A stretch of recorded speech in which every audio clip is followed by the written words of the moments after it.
चलिए बच्चों, शुरू करते हैं आपके साथ कॉस्ट रिकॉर्ड्स की कहानी। कल हम लोग पढ़ रहे थे, उसको जरा मैं एक बार फिर से दोहरा देता हूं, फिर आज की बात हम शुरू करेंगे कि कॉस्ट अकाउंटिंग सिस्टम के अंदर हम फैक्ट्री में जो आता है और फैक्ट्री से जो निकलता है उसकी कॉस्टिंग तो करते ही करते हैं। फैक्ट्री के अंदर स्टोर, WIP, फिनिश गुड्स वगैरह और उनके होने वाले चेंजेज का भी ध्यान रखते हैं ताकि हम पर यूनिट की बात कर सकें। कुछ इस तरह का फॉर्मेट अगर हम देखें ट्रांजेक्शन का बनता है कि भाई कैश वगैरह से सब परचेज होता है, फिर WIP बनता है, फिर फिनिश गुड्स, फिर वो सेल होता है और फिर उसका पैसा आके हमारे पास आता है। इसी की जनरल एंट्री करनी होती है दो तरीके से। एक का नाम है इंटीग्रेटेड, इंटीग्रल भी बोलते हैं, और दूसरे का नॉन इंटीग्रल भी बोलते हैं। इंटीग्रल मतलब जो फिनेंशियल और कॉस्टिंग की बुक्स एक हो, और नॉन इंटीग्रल जो फिनेंशियल और कॉस्टिंग की बुक अलग अलग हो। थोड़ी सी जनरल एंट्री में फर्क होता है। फिनेंशियल अगर इंटीग्रेटेड हो तो फिर ऐसे में कैश, डेटर, क्रेडिटर सब अकाउंट खोल लेते हैं, और नहीं हो तो फिर इन सब के बदले हम एक अकाउंट खोलते हैं जिसको बोलते हैं CLC अकाउंट। इस तरह से बनता है सब, ठीक है ना। और ऐसे लेजर का फॉर्मेट भी हम लोगों ने पढ़ा था, याद आ रहा है? क्रेडिटर, स्टोर लेजर कल ही पढ़ा था, वेजेज कंट्रोल, ये सब हम लोगों ने कल किया था।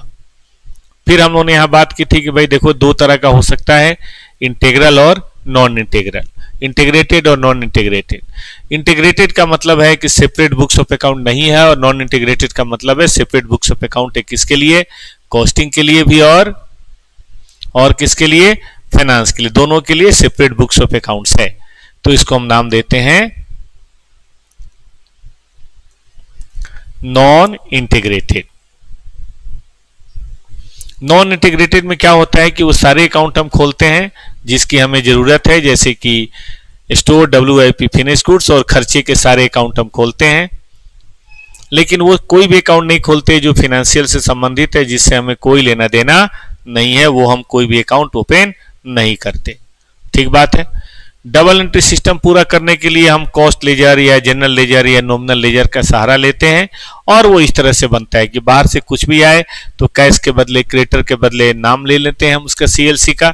बाहर को कुछ भी जाए तो सेल्स के बदले या जो भी है उसके बदले हम इसका नाम ले लेते हैं। बैलेंस लास्ट में क्लोजिंग आता है, प्रॉफिट लॉस वगैरह भी ट्रांसफर होता है। इतनी बातें हमने आपको कल बता दी थी। अगर ये छूट गया हो बेटा तो कल की वीडियो जाके आप देख लीजिएगा।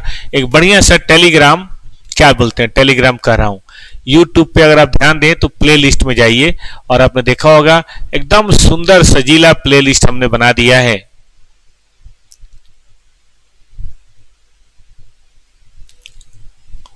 और उस प्ले लिस्ट के अंदर मैं देख रहा हूं बेटा,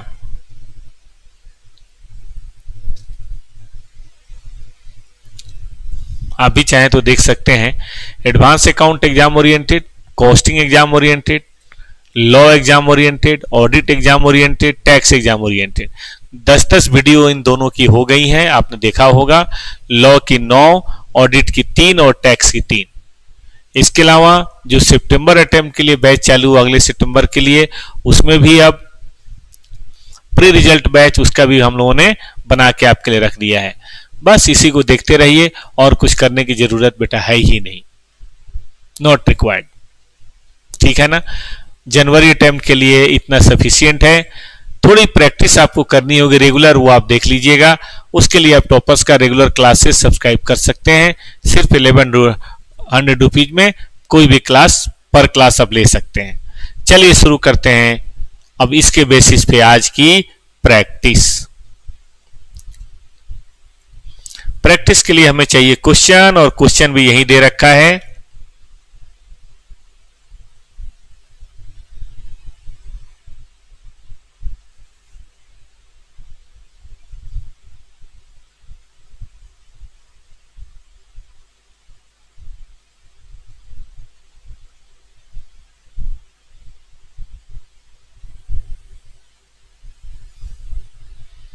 ये देखो बेटा,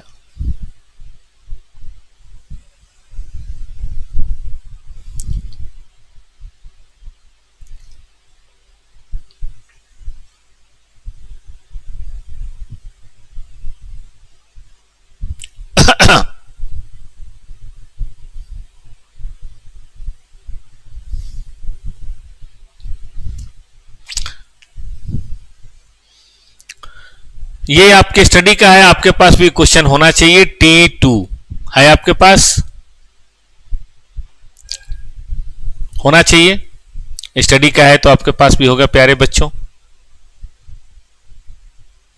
ये देखिए, हिस्टोरिकल जॉब कॉस्टिंग सिस्टम है which is not integrated. Question में लिखा हुआ है कि इंटीग्रेटेड नहीं है विद द फाइनेंशियल अकाउंट।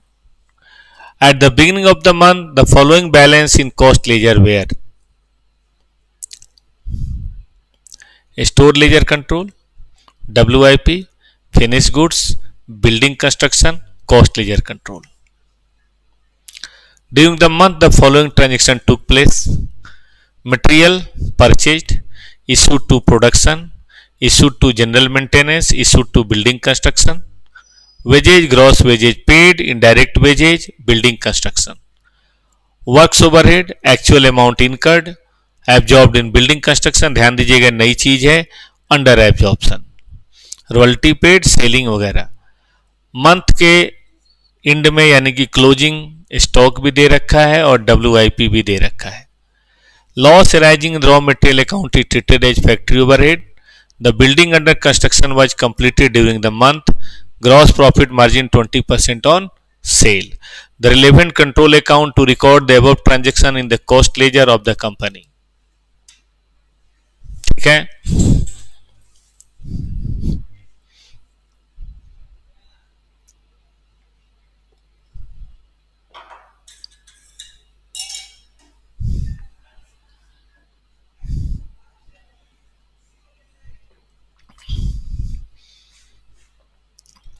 अब हमें बनाना है, कैसे जाने कि इंटीग्रल नॉन इंटीग्रल। एक तो यहां क्वेश्चन में दे रखा है और दूसरा बेटा जी कॉस्ट लेजर कंट्रोल देख के भी पता चलता है। आइए फिर शुरू करते हैं। ध्यान दें, सबसे पहले SLC किताब अपने पास रखें।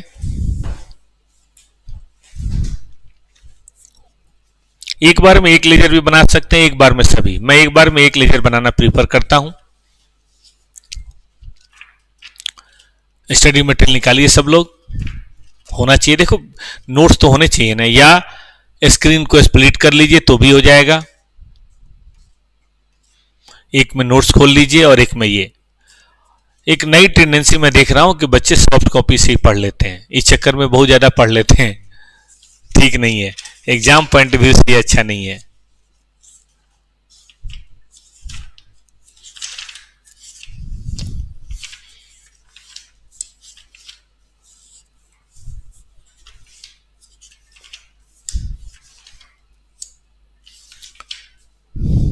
हार्ड कॉपी होगा ना तो लिमिट पढ़ेंगे, बार बार पढ़ेंगे। प्रिंट आउट निकलवा लीजिएगा जो नोट्स मैंने दे रखा है, या स्टडी मटेरियल अपने सामने रखिए। ओपनिंग दे रखा है पहले से। मटेरियल परचेज 40 परचेज करेंगे तो डेबिट होगा।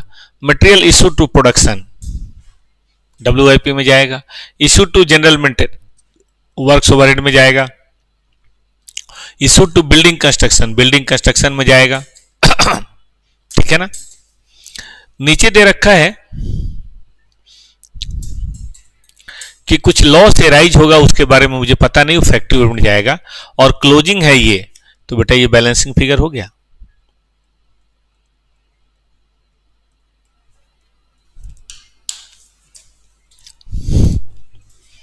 यस और नो?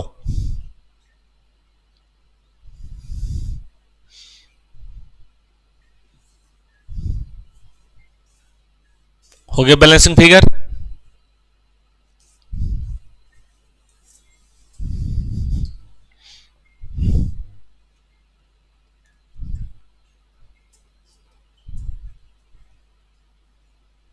पॉसिबल है?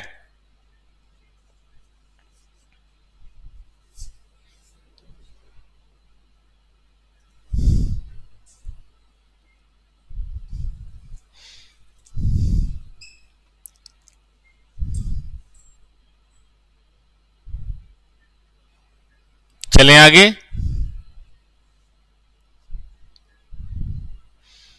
अब आइए वेजेज कंट्रोल। वेजेज कंट्रोल में ग्रॉस पे किया है वो पता है हमें, इनडायरेक्ट वेजेज वो दे रखा है, बिल्डिंग कंस्ट्रक्शन वो दे रखा है, तो बैलेंसिंग फिगर हम मान सकते हैं WIP में गया। देखो ना, इनडायरेक्ट निकालने और ये निकालने तो बाकी तो यही होगा ना, पॉसिबल है।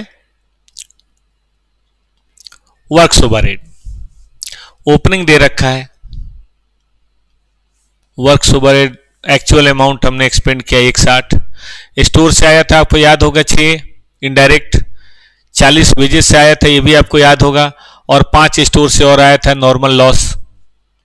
तो सब दे रखा है बेटा, बस आपको ध्यान रखना है कि वर्क्स ओवरहेड या फैक्ट्री ओवरहेड एक एक्सपेंस है, मटेरियल में हो सकता है, लेबर में हो सकता है, इनडायरेक्ट या कैश में हो सकता है। क्वेश्चन कहता है बिल्डिंग कंस्ट्रक्शन पे इतना गया, अंडर एब्जॉर्प्शन इतना है, तो प्यारे बच्चों क्या ये बैलेंसिंग फिगर हो सकता है?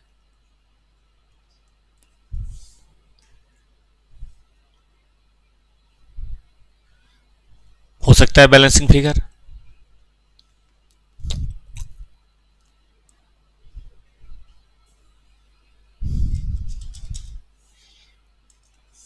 पॉसिबल है?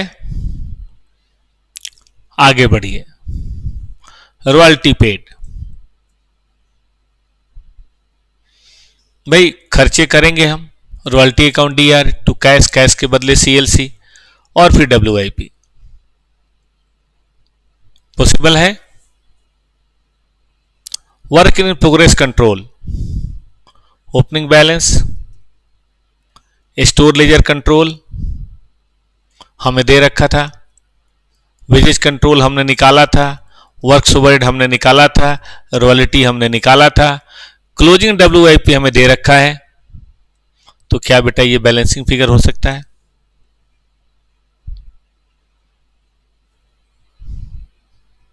ठीक बात है। फिनिश गुड्स, ओपनिंग दे रखा है, प्रोडक्शन हमने यहां से निकाल लिया। करना देखना जितना आसान है, करना उतना मुश्किल है, ये जब तक हाथ से नहीं करेंगे बात बनेगी नहीं। तो अभी कॉन्सेप्ट सीख लीजिए और ठीक क्लास खत्म होने के बाद 2 घंटे बैठ के 2-3 क्वेश्चन कर लीजिए, हो जाएगी बात। सेल कितना है? 450। बेटा 450 में 20% GP है, तो क्या हम 80% कॉस्ट ऑफ गुड सोल्ड कर सकते हैं? ये बैलेंसिंग फिगर आ जाएगा। Cost of sale transfer to PL, cost of good sold account खोलने की क्या जरूरत है, कॉस्ट ऑफ सेल अकाउंट खोलिए। चलिए कोई बात नहीं, इन्होंने अलग से अकाउंट खोल दिया और PL में इसको ट्रांसफर कर दिया। देखो बेटा PL में कॉस्ट ऑफ सेल गया, सेल गया, वेजेज का आपको याद होगा वर्क्स ओवरहेड अंडर रिकवरी, और ये रहा हमारा profit and loss cost ledger control account PL।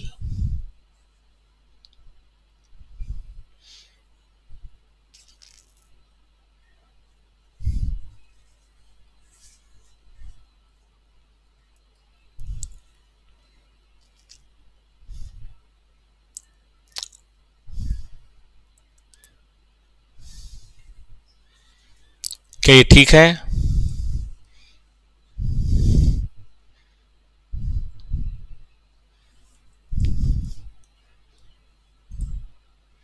Building construction account, हम कोई बिल्डिंग बना रहे होंगे, store ledger control account, wages control account, works overhead control account. काम पूरा हो गया, फिर हमारा क्या काम है? अपने बुक से राइट ऑफ कर दीजिए, इसे बाहर ट्रांसफर कर दीजिए। पॉसिबल है? अब ट्रायल बैलेंस में स्टोर लेजर हमें पता है, WIP में पता है, ये पता है, बस ये पता लगाना है। वैसे तो बैलेंसिंग फिगर ही होगा, बट फिर भी आइए देखिए, ये पढ़िए।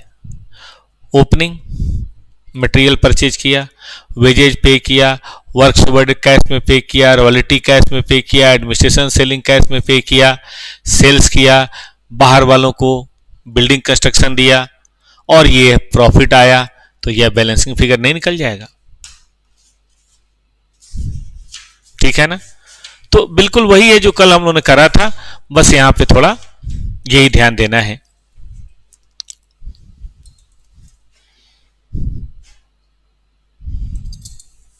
ये अकाउंट जो था सारे बच्चे ध्यान से देखेंगे।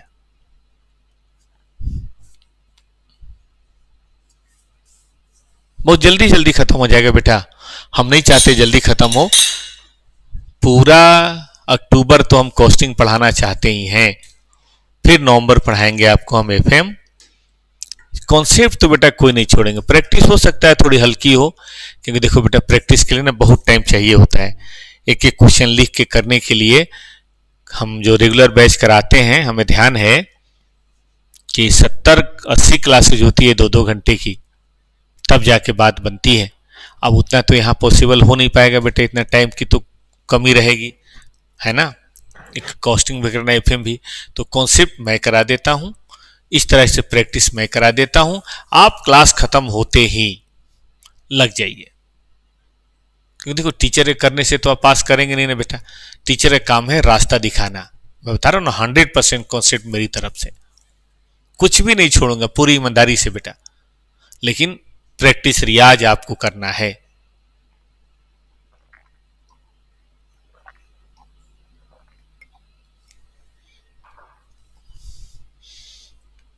ठीक है ना।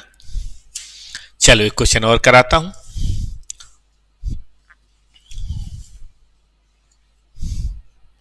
क्वेश्चन है बेटा 5.4। ये भी बड़ा मतलब फेमस क्वेश्चन है, कई बार आ भी चुका है। कई बार से मेरा मतलब आखिरी 5 साल नहीं होता, कई बार से मेरा मतलब है मैं पिछले 28 साल से पढ़ा रहा हूं, तो इसमें मैं कहता हूं आखिरी 5 साल में तो देखो किसी भी एक तरह क्वेश्चन 1 या 2 ही बार आया होगा। 10 अटेम्प्ट में कितनी बार मौका मिलेगा बेचारे को।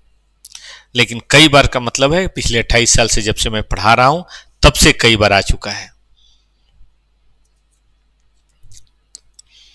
देखिए कैसे पहचाना, इससे पहचाना। ये देख के हम जान गए कि भाई यहां पे कौन सी चीज है, ये वाली चीज है। The following transaction took place during the quarter in date 30 सितंबर। Factory overhead allocated to WIP। ठीक है। Goods finished at cost, raw material purchased, direct wages allocated to WIP, cost of goods sold, raw material issued to production, raw material created by supplier, raw material losses, inventory audit, WIP rejected। ये बहुत नया है, customer return करेंगे इसके बाद। आपको बनाना तो इतना ही है, बाकी वर्किंग में कुछ बनाना हो तो बना लीजिएगा। अब मान लीजिए हम रॉ मटेरियल पकड़ते हैं। देखिए कॉन्सेप्ट देखिए, तो बेटा रॉ मटेरियल यहां से पकड़ेंगे, ओपनिंग इधर खोजेंगे, एक ये दिखाई दे रहा है, एक ये दिखाई दे रहा है, एक ये दिखाई दे रहा है, एक ये दिखाई दे रहा है, रखेंगे इसको, फिर देखेंगे क्या होता है, कोई बच गया, क्या हो गया। देखिए ओपनिंग दिया है बेटा, परचेज हमने यहां से ले लेना है 12 lakh, issued to production 13, credited to supplier मतलब रिटर्न हो गया, तो CLC के नाम से होगा, GLC के नाम से होगा, और लॉस हो गया तो कॉस्टिंग PL में, ये मानते हुए कि अब नॉर्मल, नॉर्मल मानेंगे तो फिर यही रहेगा।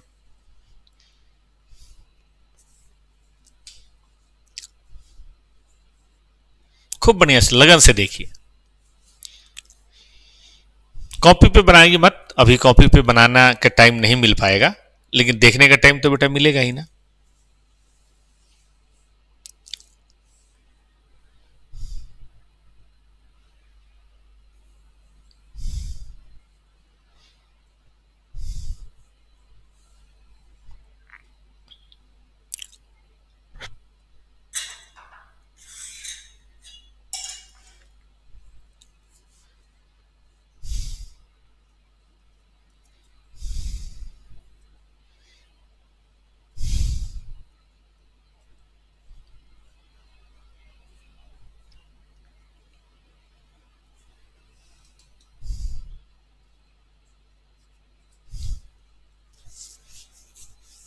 ठीक है। अब ये WIP control opening, material issue हुआ दिया हुआ है, वेजेज भी दिया हुआ है बेटा, गौर से देखो, है ना दिया हुआ, और फैक्ट्री ओवरहेड लोकेटेड भी दिया हुआ है।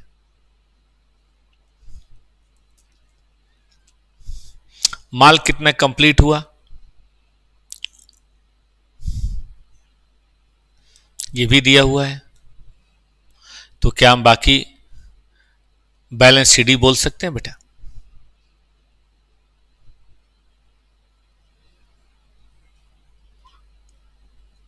टैली हो रहा है तो ठीक है, नहीं तो यहां बोल रहा है कि रिजेक्टेड है कुछ, वो भी पीएल में चला जाएगा। फिनिश स्टॉक ओपनिंग दे रखा है, माल कितना बना ये दे रखा है, कॉस्ट ऑफ गुड्स सोल्ड दे रखा है। अब एक नई चीज देखिए बेटा, ये रिटर्न होकर आया है। अब जब रिटर्न होकर आएगा तो सीओजीएस कम होगा और फिनिश स्टॉक बढ़ेगा। जब जाएगा तो फिनिश स्टॉक कम होता है, भाई जाएगा तो फिनिश स्टॉक से कॉस्ट ऑफ सेल में जाता है, रिटर्न होगा तो कॉस्ट ऑफ सेल कम होगा और फिनिश स्टॉक बढ़ेगा, लेकिन कॉस्ट प्राइस पे, सेल प्राइस पे नहीं। स्टोर में तो आएगा ना भाई।